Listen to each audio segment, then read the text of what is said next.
हुज़ूर सैयदना इमाम आज़म अबू हनीफ़ा रज़ी अल्लाह ताला अन्हु, ये जो बुजुर्गान दीन होते हैं ना, इनके हर एक कौल व फ़ेल के अंदर बड़ी हिकमत होती है।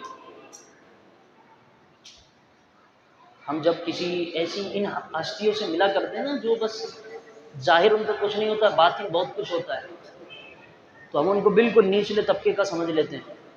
लेकिन मैंने कहा ना अभी कि उनके हालात ऐसे होते हैं, उनका मकाम अल्लाह की बारगाह में ये होता है कि वो हाथ उठाते हैं तो अल्लाह उनकी मुरादों को पूरा फरमा देता है। तो इमाम आज़म अबू हनीफ़ा रज़ी अल्लाह ताला अन्हु की खिदमत में एक शख्स आया, उसने अर्ज़ किया, हज़रत वाला मेरा माल है और वो काफ़ी अरसे से गुम हो चुका है और वो मिलकर नहीं दे रहा, आप मुझे कोई तरीका बताएं कि माल मिल जाए मुझे। हुज़ूर सैयदना इमाम आज़म अबू हनीफ़ा रज़ी अल्लाह ताला अन्हु की खिदमत में वो शख्स आया। और तवज्जो रखिए आप इस बात पर कि आप इन जुमलों पर गौर कीजिएगा कि इमाम आज़म अबू हनीफ़ा रज़ी अल्लाह ताला अन्हु का ज़हन, फ़हम और फ़िरासत कितनी आला थी, अल्लाह ने क्या मकाम अता फ़रमाया था। सैयदना इमाम आज़म अबू हनीफ़ा की खिदमत के अंदर वो आया और अर्ज़ करने लगा, हुज़ूर वाला मुझे ज़रा इतना बताएं कि मेरा माल काफ़ी अरसे से गुम हो चुका है, वो मिलकर नहीं दे रहा, कोई ऐसी तदबीर दें, कोई ऐसा तरीका बताएं, कोई ऐसी रहनुमाई फरमाएं कि जो मेरा माल जो अरसे से गुम हुआ है वो मिल जाए। तो सैयदना इमाम आज़म अबू हनीफ़ा ने फरमाया माल ढूंढना चाहते हो? जी हाँ हुज़ूर वाला, मेरा माल गुम हो गया, मैं बड़ा परेशान हूँ, दुआ करें कि माल मिल जाए, मुझे याद नहीं आ रहा, रख कर भूल चुका हूँ, गुम हो चुका है, याद नहीं आ रहा सही तरीके से कहाँ रखा है। तो इमाम आज़म अबू हनीफ़ा ने फरमाया जाओ और जाकर मुसल्ला बिछाओ और मुसल्ला बिछाकर अल्लाह की बारगाह में नवाफिल पढ़ना शुरू कर दो, नमाज पढ़ना शुरू कर दो और इतनी नमाजें पढ़ो हत्ता कि तुम थक जाओ। वो शख्स रात के अंदर उठा और उठकर उसने नवाफिल की तरफ तवज्जो दिला दी अपनी, वो नवाफिल की तरफ रुजू कर गया। उसने जब अपने आप को मुसल्ले की तरफ रागिब किया, मुसल्ले पर खड़ा हुआ, नमाज पढ़ना शुरू की, अभी रात का 1/3 हिस्सा गुजरा था, इतने में उसको अपना माल याद आ गया।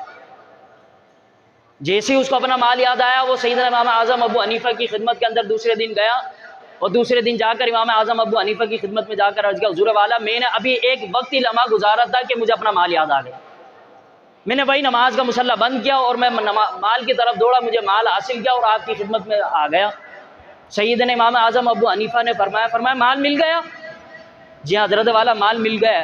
फरमाया कितनी देर में मिला? हज़रत वाला आपने कहा था कि नवाफिल पढ़ना शुरू करो, जब तक याद नहीं आया तब तक पढ़ते रहना, बस मैंने कुछ ही नवाफिल पढ़े थे, कमो बेश 150 नवाफिल पढ़े और मुझे मेरा माल याद आ गया। फरमाया अच्छा। हज़रत वाला मुझे एक बात समझ में नहीं आई। फरमाया क्या? हुजूर मैंने तो आपसे माल का मुतालबा किया था, लेकिन आपने मुझे मुसल्ले पर लगा दी। समझ रहे बात आप? ये अल्लाह के वलियों की एक फहम और फिरासत होती है, उनका ज़हन देखिए आप, उनका तजर्बा देखिए, अल्लाह ने क्या सलाहियत उनको अता फरमाई, उनके जहनों को क्या मकाम अल्लाह ने अता फरमाया कि माल पूछना है चाहते तो इमाम आज़म अबू हनीफ़ा फरमाते जा, मैंने थोड़ी छुपाया है तेरा माल जो मुझसे पूछ रहा है, लेकिन इमाम ने फरमाया नहीं, फरमाया जाओ मुसल्ले पर जाकर खड़े हो जाओ, नमाज पढ़ना शुरू करो। अल्लाह अकबर। सैयदना इमाम आज़म अबू हनीफ़ा रज़ी अल्लाह ताला अन्हु ने फरमाया माल मिल गया? जी हज़रत वाला माल मिल गया, लेकिन एक बात समझ में नहीं है, आपने मुसल्ले पर मुझे क्यों लगा दिया? फरमाया बात दरअसल ये है, शैतान नहीं चाहता कि तुम उसकी इबादत करो। फरमाया शैतान नहीं चाहता तुम उसकी इबादत करो। हुज़ूर अब भी समझ में नहीं आया।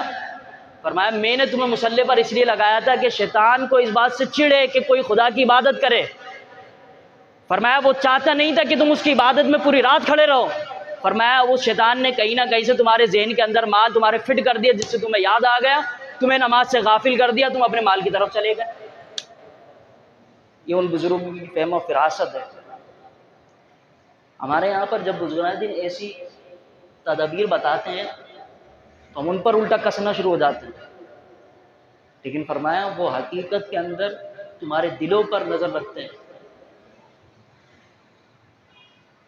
इमाम आज़म अबू हनीफ़ा ने फरमाया शैतान नहीं चाहता था कि तुम्हें तुम्हारा खुदा याद आए, उसने तुम्हें नमाज से गाफिल करना था, उसने तुम्हें तो माल की तरफ तवज्जो दिला दी, और जैसे ही तुम्हें माल याद आया तुमने उसकी इबादत छोड़ दी।